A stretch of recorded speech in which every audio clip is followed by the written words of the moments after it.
Hello mga kabalak, aniya na sa dako mo dalit kaninyo og balak nga nagauluhan og dalagang banikanhon.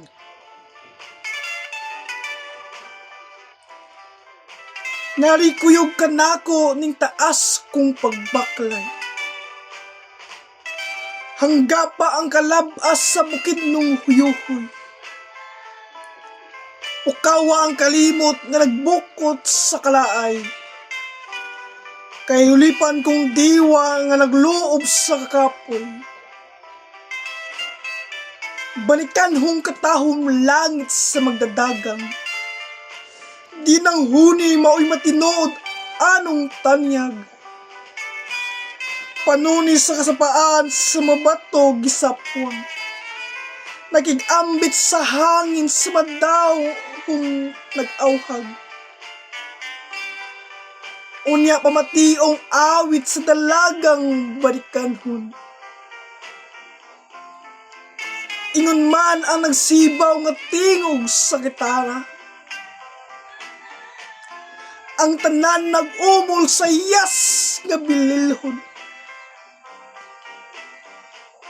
Nagpintal sa kalumo sa banikanhong diwa. Oo, sila ang larawan sa dalagang tabunon.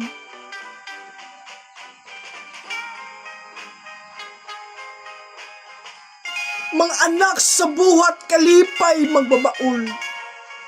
Sa balod panimbasog sila matud-anon.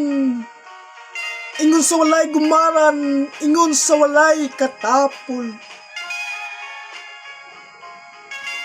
Unya sudong pamayhon kay imong masaksihan. Ang ilang mapahiyas nga hubo sa kalaway. Daw wala pa maabot sa silaw sa buhilaman. Ang gihuptan gawi halayo sa kahilayan.